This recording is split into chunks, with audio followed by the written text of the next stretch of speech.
Welcome to the San Clemente Podcast, the only local podcast in the best beach town in the world. We're here to bring you weekly episodes highlighting everything from sports, culture, entertainment, politics, and everything else this beach town has to offer. Welcome back to the #1 podcast in the best beach town in the world. I'm Jeff Moore. Joining me today is my incredible co-host and partner, Brian De La Puente. We have a very, very exciting guest joining us today, Sarah Schneider. She is running for city council here in the best beach town in the world. And we have a ton of questions. We have a ton of great topics we're going to cover. And we are very, very excited to interview her, hear more about her story and why she's ultimately decided to run for city council. So with that said, Sarah, welcome to the show. Awesome. Thank you, Jeff. So great to be here. This is really exciting and can't wait to share some of who I am. Absolutely. Yeah. So let's start off. Tell us a little bit about you and kind of Sure. why you've decided to put your name in the hat for city council. Very good question. So let's see. I married, mother of 5 kids. We've lived in the community for 10 years. When we first got here, I said to my husband, you know what? Wheel me out like feet first. This is such a special place. It's amazing. I couldn't believe the community. We had been living in Seattle before that for a few years, and my husband got a job down here. We wanted to come back to California. We're originally from Northern California, and a friend of ours that my husband played water polo with in college, a guy named Dan Hancock, called him up. I don't know if you know him. So my husband called him up and said, you know, we're going to move to Orange County. We've got 5 little kids. My baby Logan was still really young at the time. And where should we live? Should we live in Dana Point? Should we live in Ladera? Like, where's a good place to live? Because Dan's been all over in Orange County. He's like, I need to tell you something, Frank. There's this little place. It's called Southwest San Clemente. You have to know about it. It's the greatest place in Orange County, if not the country. And we were in Seattle, and we had a huge house and big property. I mean, property's way less expensive up there. And we're looking at a map, and we're like, okay, where's Southwest San Clemente? We start looking at the map closer. Wow, okay, it's about 10 streets. Every house is $2 million. Great, thanks for that tip. See you later. Yeah.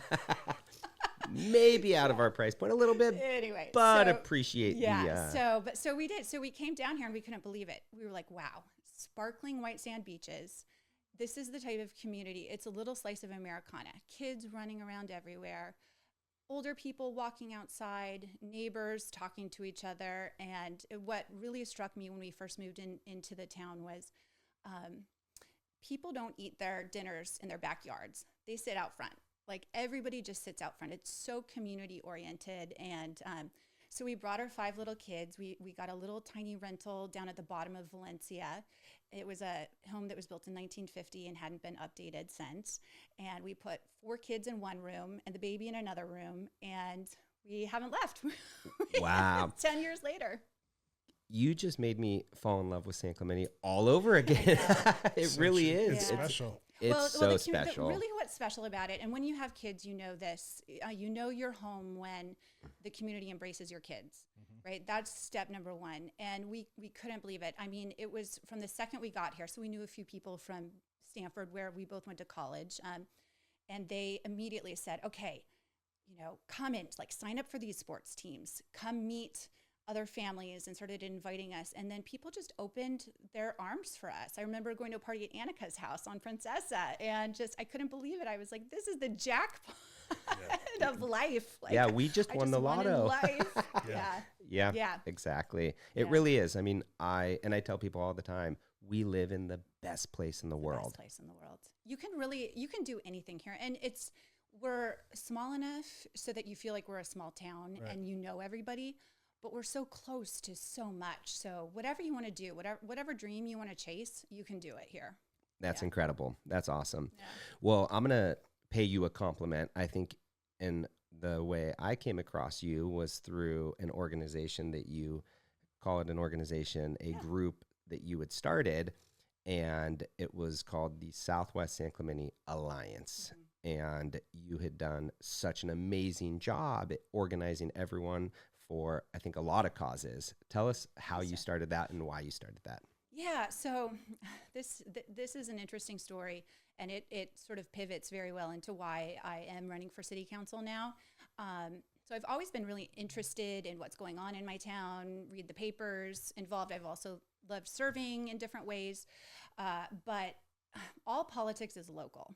So when something happens to you locally on your street and it impacts you, you either kind of complain, you move, or you organize for change. And so we had this really big issue land on our street, and I knew right away that I love this town. I love the people in this town. This isn't right. I want to solve for change, and I want to be an advocate to make this right. And how can I do that? And so I kind of dug deep into who I am. I was a political science major in college, so I had to go back and, brush off my old, government books and think about, how's everything structured and organized, city, county, state levels. But the issue is this. So we had a developer who tore down an old house, a small beach cottage, as we have in Southwest San Clemente, a lot of mixed development with brand new houses and still a lot of the really quaint old beach houses, which are really special. So he tore that down, and it happened to be on 3 lots. So he decided to build brand new, beautiful, modern, aesthetic homes. Big, lovely, like just Custom. very high-end Yep. custom homes. Yep. And put them on the market. And the market's a little funny for high-end homes. It's hit or miss. But so the homes kind of sat. And then over the summer, we started to hear some rumors that potentially drug and alcohol treatment business was going to be moving into the homes. And we were all shocked. We really couldn't believe it. I'm not really a conspiracy theorist, so I was like, oh, that sounds like people just talking. Sure. That can't actually be true. So we sort of laid it to it, but then we put our feelers like, let's maybe call the realtor and find out and see. And he was sort of playing it down, like this isn't going to happen. So we were all fine. So the summer, we're all right. And then the houses are moving towards closing, and we're all kind of holding our breath. And one of our other neighbors got a text, and it's the text that lit the world, really, which said, by the way, this was the developer who told the neighbor this. By the way, I can tell you now that drug treatment facility has moved in. They're buying not 1, but potentially 2, and maybe all 3 of the homes. And I can tell you who they are and their name. And sorry, this is going to be fine. I've vetted them. They're kind of high-end treatment, but that's it. So once I heard that, the neighbor told me that, I was blown away. Right. Like, how is that even possible? That doesn't make any sense. This is a street, so super narrow, first of all, and we have 40 kids. All right. We're all right next to each other. That's a business. Businesses aren't allowed to operate in residential neighborhoods. We're residential. So that was the issue that landed on my street. And when I started to think about how can I problem solve for this, or how can I change this, it was like looking up a huge mountain. Right. It was like Mount Everest, really. This is a big, big problem. So these are, not only are they in Orange County, which they are, a lot of them, but they're all over the country. I mean, there's federal laws and state laws. I mean, that's a daunting it was so project daunting. to even try to wrap your Well, head I think around. initially, all you're thinking about is your mama bear, right? Like Mama bear. Like, this can't happen you're to my like, kids. no, I got 5 kids. This There's does no not chance. Work. This is a dangerous healthcare operation. Right. Yeah, and this totally changes the dynamic of our neighborhood. This is the neighborhood that I was just speaking of, the one that I love, where we sit out front. So yeah, exactly. So what nothing about it was right, and I knew I needed to change it. And so I was like, okay, we're going to do this the old-fashioned way. We're going to grassroots organize. I need people. We need to all organize, because we're dead in the water if we're just individuals trying to solve this. The only way we can do it is through community. Right. And so that's what sparked me. And so we started, I started sending texts to my friends, and cell phones make it really easy to communicate with people. So the first thing we did was we held a community meeting. We also leafleted the whole neighborhood. We let people know, like, show up at my front door. We got to talk about this. Like, let's organize. Let's figure this out. So that's what started the Southwest San Clemente Alliance. We started really small, just like on a text group, and we realized, okay, we're getting bigger than the text group. So then we moved over to WhatsApp, And that started blowing up. And then people were like, you need to be careful. Like, there's a lot of bad actors, a lot of danger in this industry, frankly. And there's a lot of people who you can get exposed. I mean, you legally and otherwise, if you make the wrong move. And so they said, you need to be very careful. So then we moved over to, we decided to do a newsletter platform on a secure website. So that way we kept people's contact information. It was all, and community organizing is all about how you figure out how to communicate to people. Right. You have to be able to get to people. So you need email addresses, you need cell phone numbers, you need a way to spread your message of what you want people to do. Right. And I knew that was going to include like a multi-pronged thing. It was going to have to be showing up at meetings. It was going to have to be emailing people. It was a lot of different stuff we needed to do. Yeah. That's incredible. That really is. That is absolutely fascinating. What do you call it? You leafleting. Call it that. Leafleting. I've never heard that term, but I love it. Yeah. I mean, that's amazing. Okay, so you're out knocking on doors, you're out dropping. Right. Exactly. You make flyer. Actually, yeah. My team of graphic designers, we got together. We're like, how do we spread this message about what's going on? So we came up with a flyer, the old-fashioned way. We printed it, and then we got a little team. I got a little team of walkers who wanted to volunteer. So it's a bunch of grassroots people who want to volunteer and help. But it's interesting in problem solving. Most people want to help, right? Right. They just don't know how. Like 100%. Yeah.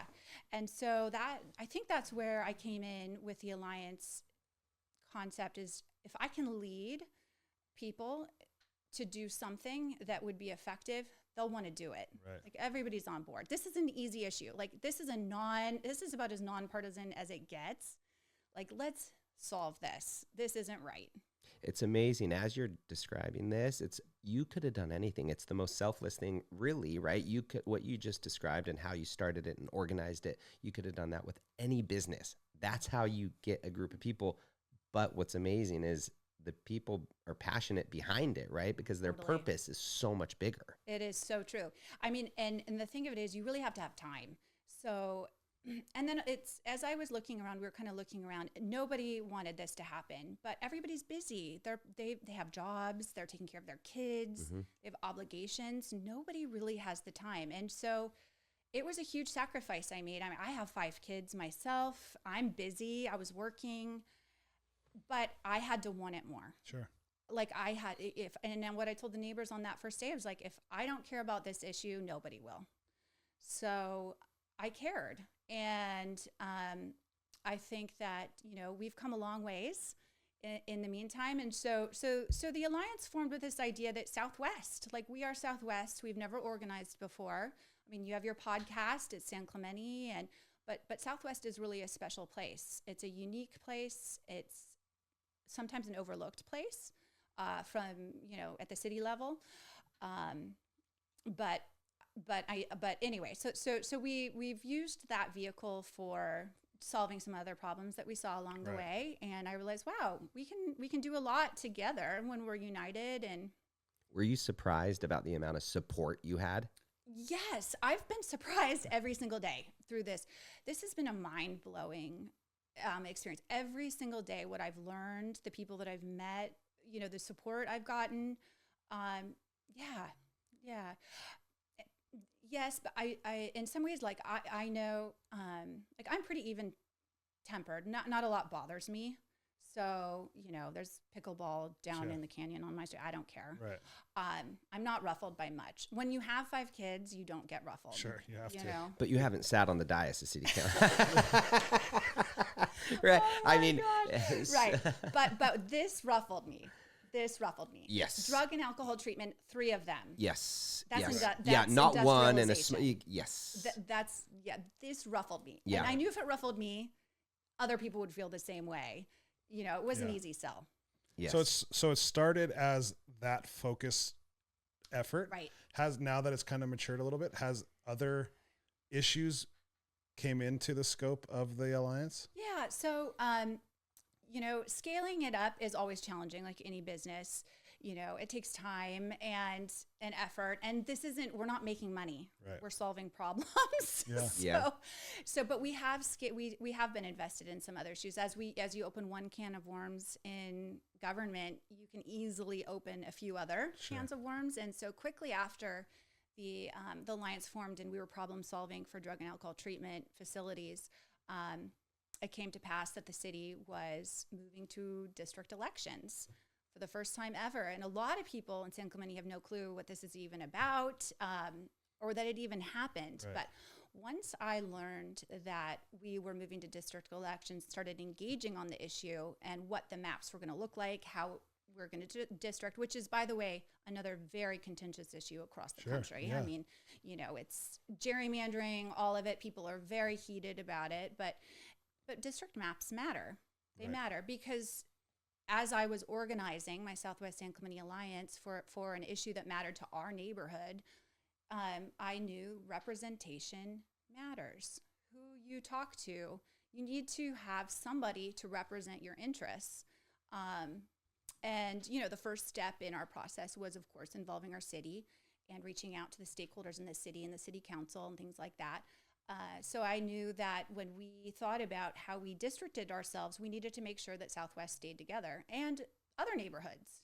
So when I started to take a look at the laws and the legal requirements for that and kind of how the district map was coming together, I realized we needed to make sure we got a map that worked. Right. So that was the second so issue we got into. Can you put it into layman's terms for me? Like there was two different maps that kind of came down to, and it was cutting Southwest was it the pier? Can you talk on that for me? Sure. So you can slice up San Clemente any way you want, really. And they had a public process, and they, had a lot. The nice thing about city government is it's very democratic. So it's just not a lot of people know to go to the meetings or get involved, but it is very democratic. You can go, you can speak up. So they had kind of worked along these maps. And then when I started paying attention, there were two maps in play. It was map 111 and map 120 were both up for a vote. Well, it's kind of complicated, but anyway, they were both up. Map 111 was the map that ended up sneaking past in a vote, and it was a problematic map. It just wasn't good. It split Southwest San Clemente in half, and it split Southwest San Clemente on my street. Ooh. Like literally one side or the other? The canyon behind me. So my neighbors on the other side of my canyon, who I can hear their dinner conversations at night. Separate district. Different district. Different person representing them. Different yard signs. All of it. Interesting. Yeah. I mean, that seems like common sense. So here you have like a woman on the move. Like I'm already fired up. Yeah. Okay. Like I know how to email people. I know how to call people. I know, this is my game. Like, yeah, you're roaring and ready to go. I'm roaring, ready to go. And you're telling me you're going to split my district. No. No way, no how. No way, no how. So we rallied. So luckily I have a way.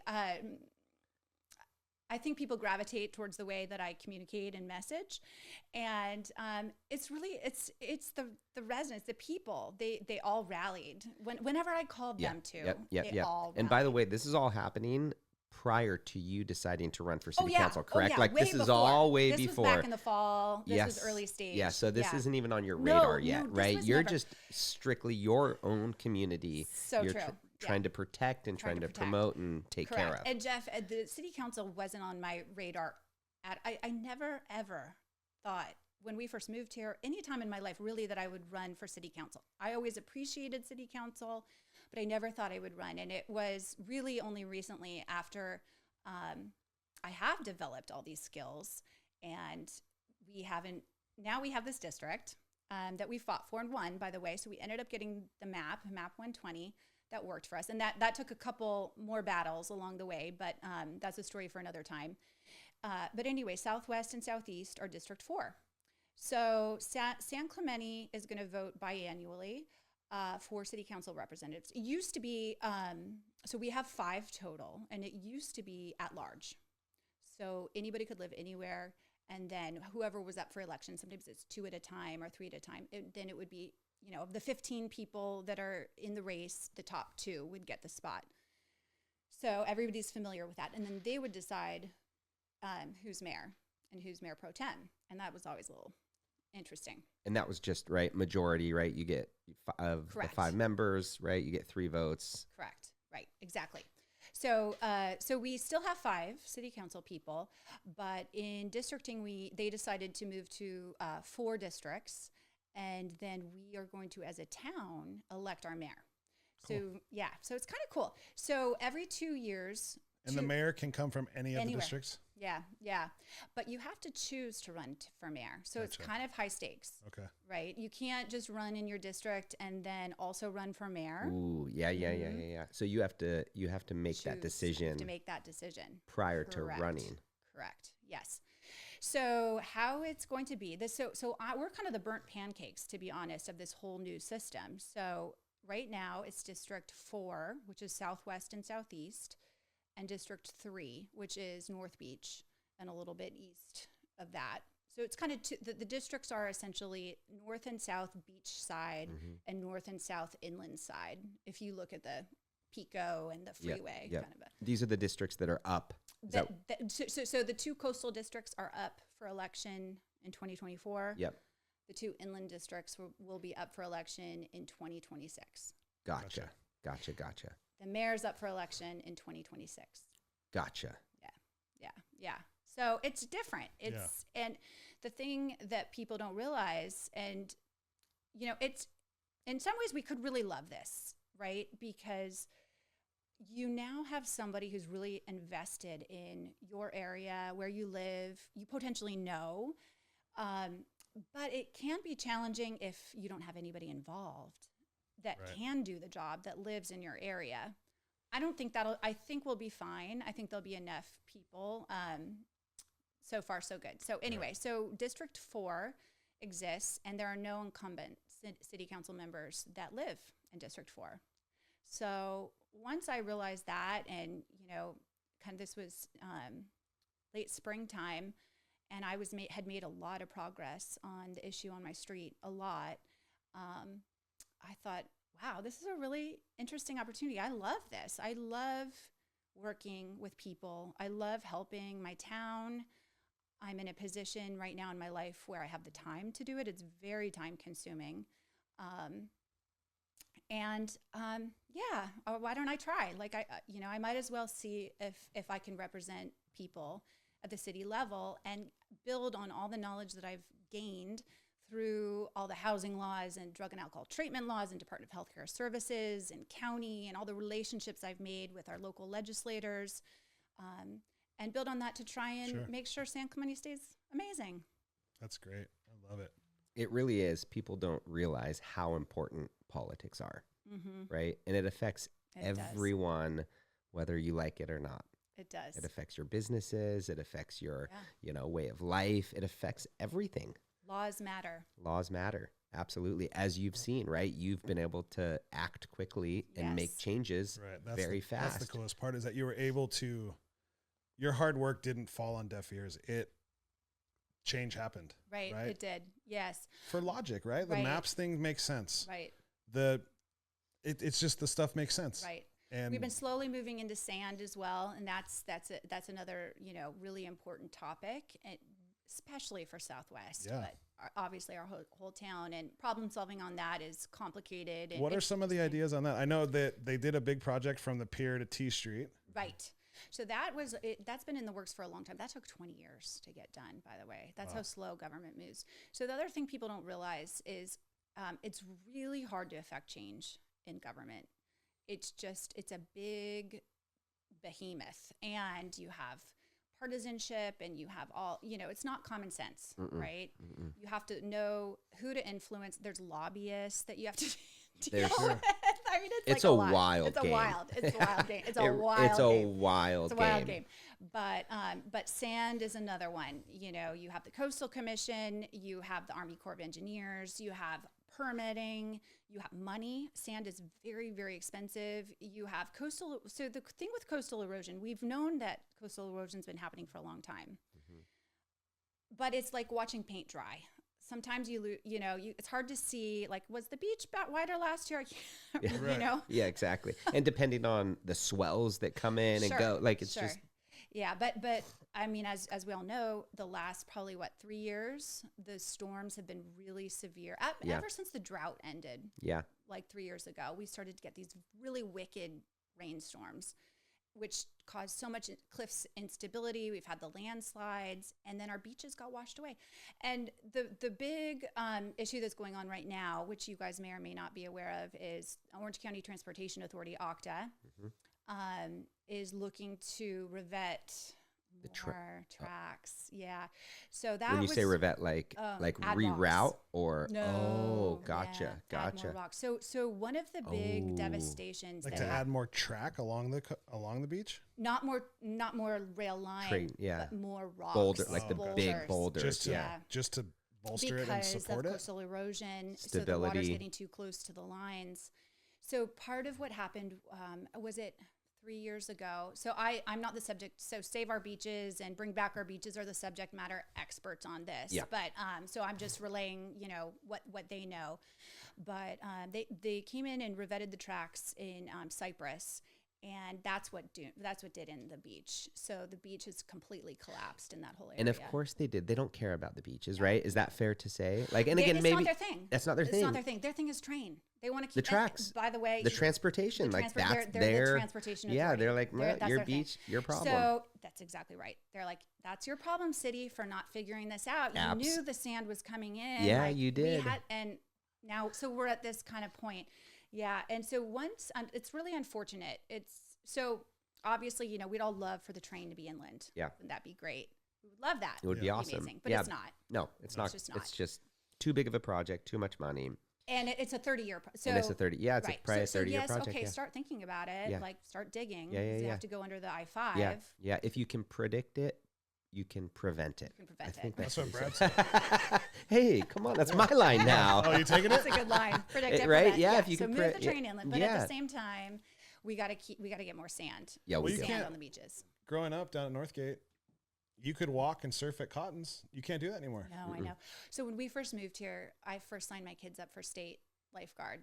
And we used to drop off and pick up at State Beach, up at the top there, like by the campgrounds. And then they would walk the trail and go south. Yeah. And they would camp there. They would have the volleyball courts, and that's where they had the whole state lifeguard program. It was all a ton of sand. There's no more beach. Ton of beach. It's all gone.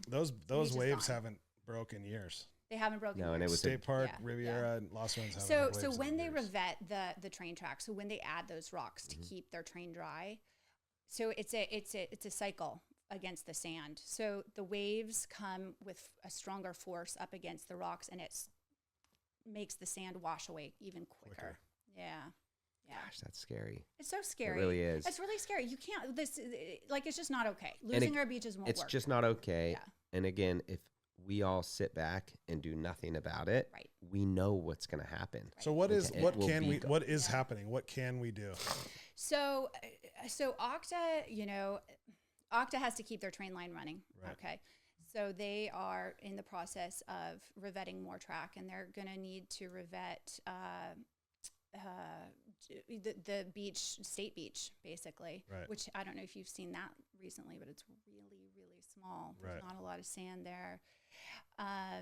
So our community organizations, led by the amazing people at Save Our Beaches and Bring Back Our Beaches, and our city right now is doing great stuff. Yeah, on they this. stepped Amazing. up. They brought in our all mayor, this stuff. Yeah, our city manager is fantastic. Yeah, he's outstanding. So we're kind of trying. We use this tactic of, okay, OCTA, if you're going to do this, if you're going to put rocks on the beach, why not just bring a bunch of sand? It's a natural way to keep the water away from it's a win-win for everybody.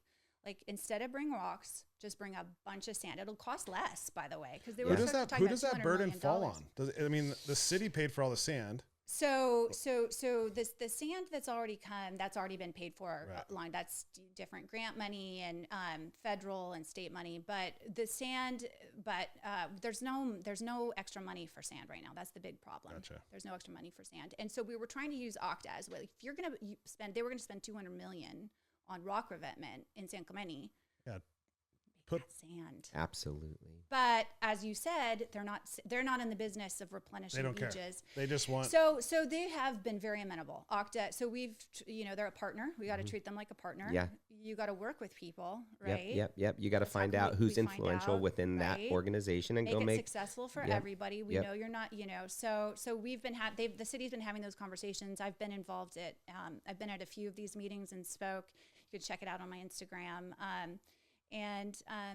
They've heard us. They've heard the community. They've been willing to listen, and they hear that sand is a great way to go. So I think we are going to get some sand from them. So we'll see, but it's still very tenuous. Yep. It's such an exciting time, both to live in San Clemente and to be a part of San Clemente. You have so much going on, So right? much As we've going talked about districting, right? We've talked about sand. We've talked about like So there's true. all these things happening, yeah. right? Yes. There's amazing new projects on the horizon. Oh, yeah. So many awesome things Our happening. downtown Our is starting to downtown come is starting to back. flourish. And South El Camino, by Yep. the way, which you're helping a lot. Yep. I love your building. Yep, It's amazing. absolutely. So many awesome things, so many amazing projects, new restaurants coming to San Clemente. Right. There's just, there's Yeah. just a lot of amazing things happening. I agree. Yeah. So, my decision to kind of get into this race was really, it's just really simple.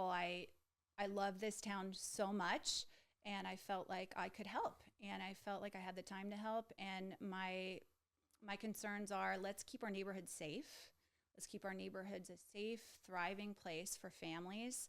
And then, let's get sand on our beaches. Yep. So How do you balance responsible growth with not overdeveloping? that's a really tricky one. And that is what city government is all about mostly.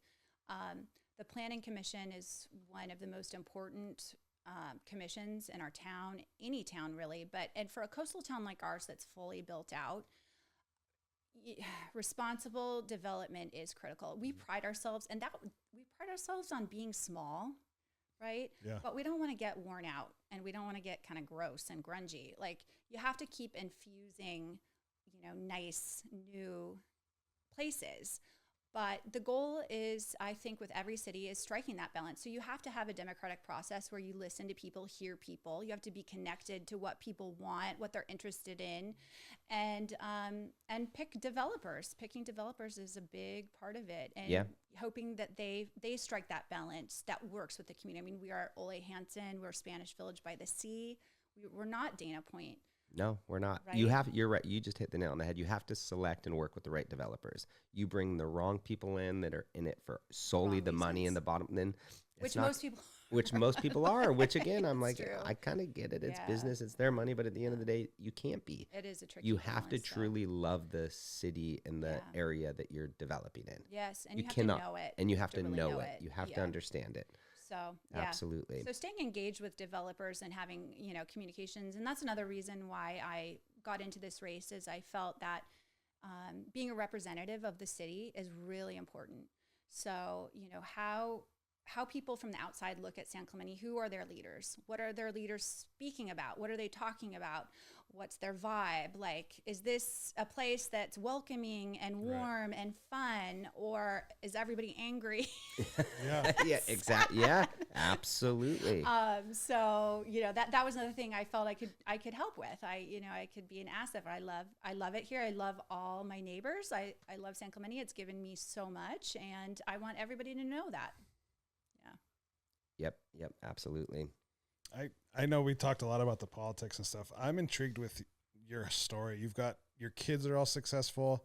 Can you talk like Trying. like We're a work in progress. You've got right? one at Harvard, one going to Stanford. You and your husband both went to Stanford. I went to Cal, so I'm supposed to Did you not ever like. have A little bit of a axe? Oh, rivalry. we kept the axe the whole time. You kept the axe, though. Yes. Stanford football's not that good. Yes, when I was there, we were pretty darn good. But we both have young kids.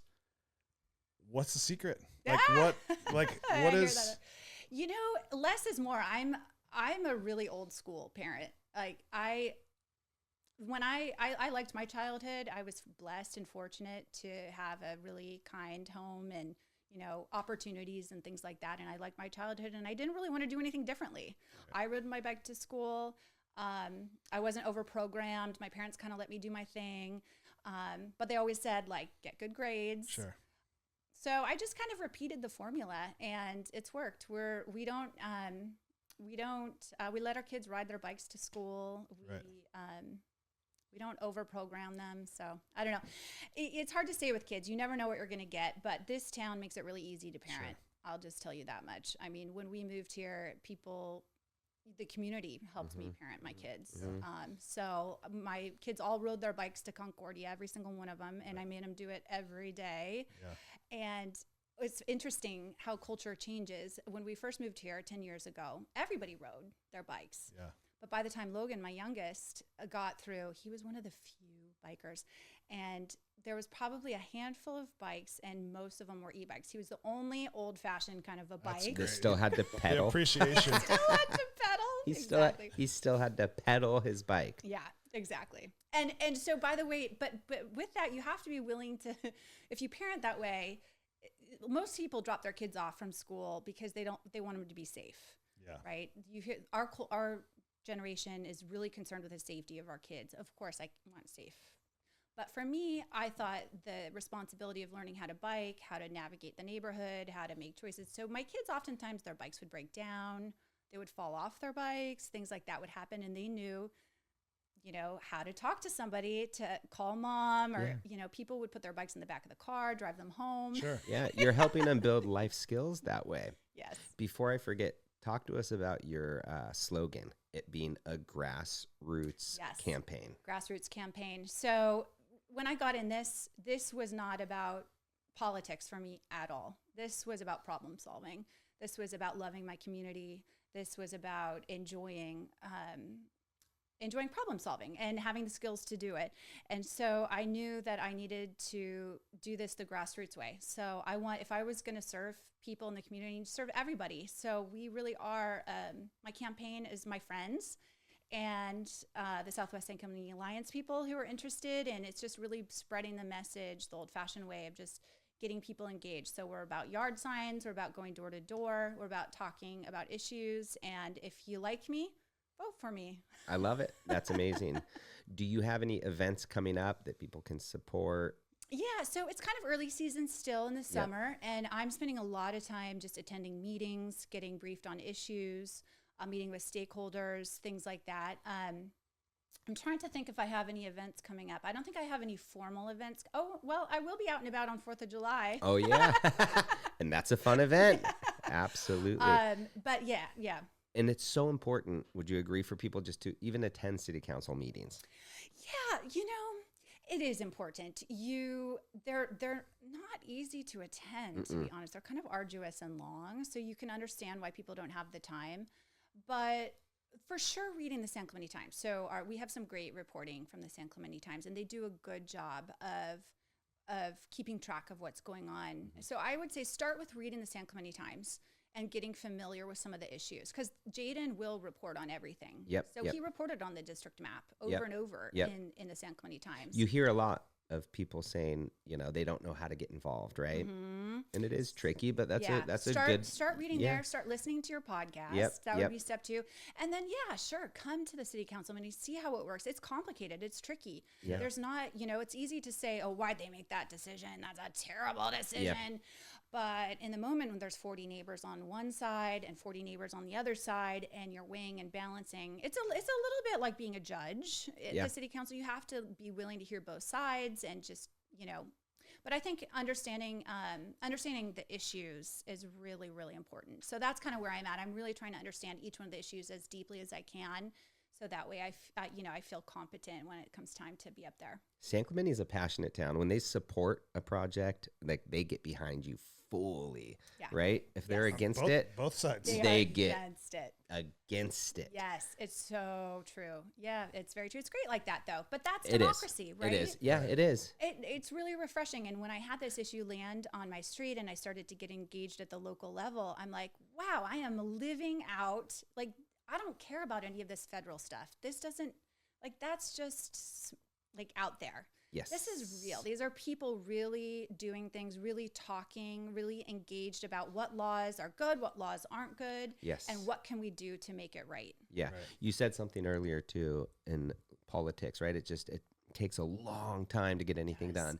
But with city politics, I feel like, again, right, you are able to act relatively quickly, Pretty quickly. right? You can bring it back to the city council fast. You can get things done relatively quickly. It's really true. And a lot of people don't realize that when they don't even know actually that you can reach out to a city council member, that you can speak with the community development director, Adam, when you have an issue, or the code compliance person, or they just don't even know where to go with an issue. So they just kind of live with it or whatever. But, and that's why districting actually might be helpful. If you know your representative from your district and you have an issue, you know, you can email them. Right. And that's their job, is to get back to you. They might not be able to help you right away, but at least they can get back to you to hear what it is and start the process of problem solving. Yeah. Point you in the right direction. Point you in the right direction. Yeah. How's the homelessness in San Clemente right now? So the homelessness is definitely better, as you know, you all, I'm sure, feel as well. It is a very difficult situation, but I feel like we're getting closer and closer. So the city, so the city did a very good thing in hiring homeless outreach coordinators. That was a game changer for our town, because the homeless situation is complicated, and you have people who, you know, you can easily help and maybe pair with a service, but then you have people who you can't easily help, who aren't interested in having a service. And you know, having a homeless shelter in our town is not a good fit for us. We're just small coastal town. You know, it's really a county issue. I mean, homeless people are sort of coming and going, and you really need to make sure that you figure out ways to help these people. I mean, these are people that need help. Which people want to do, right? Totally. I think the community isn't trying to turn their backs on these people. Like, not. they want to help, right? but there's a way to go about doing it. About doing that. So I've been super impressed with the homeless outreach coordinators. They are two amazing people doing great work. Every single day, it's their job to go around to people that are homeless and try to find the thing that will get them to the right service, to break it down. And as you know, we're kind of to the point. So I know the numbers have gone way down. They just did another homeless count recently. The homeless count actually came out a little higher than what the outreach coordinators did. They sort of feel that we have about 30 homeless people, which is really way down from where it was 2, 3, 4 years ago. So we have struck a balance that works, but it's going to be a matter of just kind of finishing it up. And I think, you know, the Supreme Court, when they come down, probably if they come down on Boise's side, you know, ending encampments is a really big breakthrough. So, and then just making sure that we have effective solutions. And one of the things I've seen, and as I've been diving into the addiction healthcare issue from my street, which, by the way, these for-profit businesses in residential neighborhoods are not helping homeless people. No. Who have addiction problems. No. So as I've been diving into that, I've seen one of the things that I think is kind of missing in the homeless, with the mentally severe cases of mental illness and people who are really unable to care for themselves for years, and nobody else wants to care for them either, is we don't have mental health clinics or hospitals anymore. Those were shut down decades ago, and it would be helpful if the state had a few, or the county had one or two that could be long-term. Sure. So shelters are short-term, right? And for people with severe mental health issues and are in this cycle of kind of going in and out and still can't take care of themselves, they're going to need some long-term mental health care. Yeah. A very tricky lane to navigate. It's a tricky lane. It to is. navigate. It's very another one. It's a big one. But pairing people with services has been working really well. They've done a great job at it.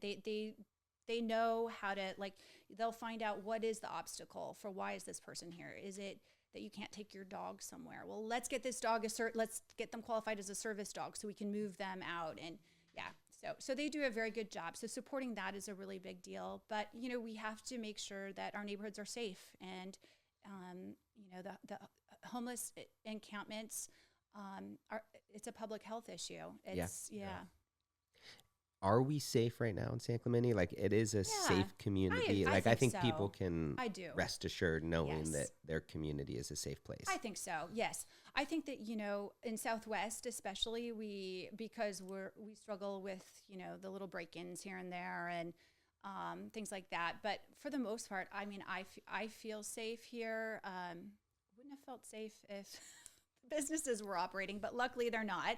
Yep. So the homes are being sold again and are going to be sold to families. But for the most part, I think we're relatively safe. But it's an ongoing. You got to keep at it, right? Public safety is the number one issue. Really, if people don't feel safe where they live, they cannot thrive. Right. They won't want their families to live. They won't want their kids to live. We won't bring in new people. So it's an ongoing issue. You got to stay at it. It's a constant effort. It's a constant What did effort. Brad the other day said? It's like watering a plant. It's like watering a plant. And you got to keep looking at your laws. Like, can we make laws better for the police? Like, our police force is just doing the best they can, but we got to have the right laws to help them out. So. Sure. So Yes. yeah, so Yes. to answer your question, yeah, it's a safe place, but we got to keep at it. Yeah.